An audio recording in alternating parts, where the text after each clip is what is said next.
जैसे जैसे चुनाव आगे बढ़ रहा है वैसे वैसे नेताओं की भाषा का स्तर सामने आने लगा है। पक्ष हो या विपक्ष, बड़ा नेता हो या छोटा, ऊंचे पद पर बैठा हो या अपनी गली का कार्यकर्ता हो, एक दूसरे पर हमला बोलना हो या आरोप लगाने हो, जुबान पर किसी का कंट्रोल नहीं है।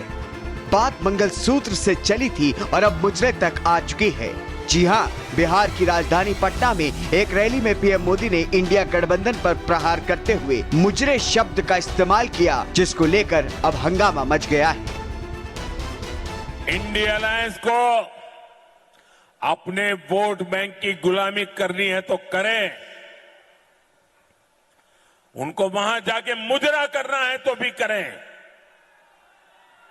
मैं एससी, एसटी, ओबीसी आरक्षण के साथ डट करके खड़ा हूं, खड़ा रहूंगा, जब तक जान है लड़ता रहूंगा।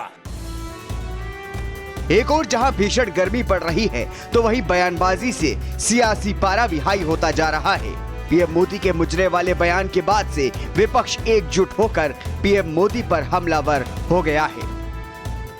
मैं उनका बिहार का भाषण देख रही थी और ऐसे ऐसे शब्द उन्होंने इस्तेमाल किए विपक्ष के नेताओं के लिए जो इस देश के इतिहास में किसी प्रधानमंत्री ने नहीं इस्तेमाल किए होंगे।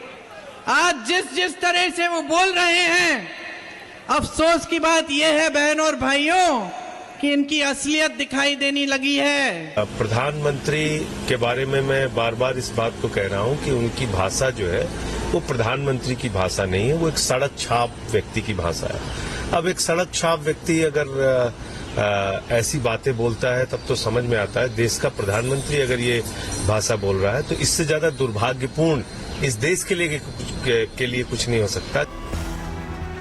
लोकसभा चुनाव में एससी, एसटी और ओबीसी वर्ग को मिला आरक्षण बड़ा मुद्दा बनता जा रहा है। हर रैली में इसका जिक्र हो रहा है। प्रधानमंत्री नरेंद्र मोदी भी इसी मुद्दे पर विपक्ष को घेर रहे थे, जब उन्होंने विपक्ष पर मुस्लिम वोट बैंक के लिए गुलामी और मुजरा करने का आरोप लगाया।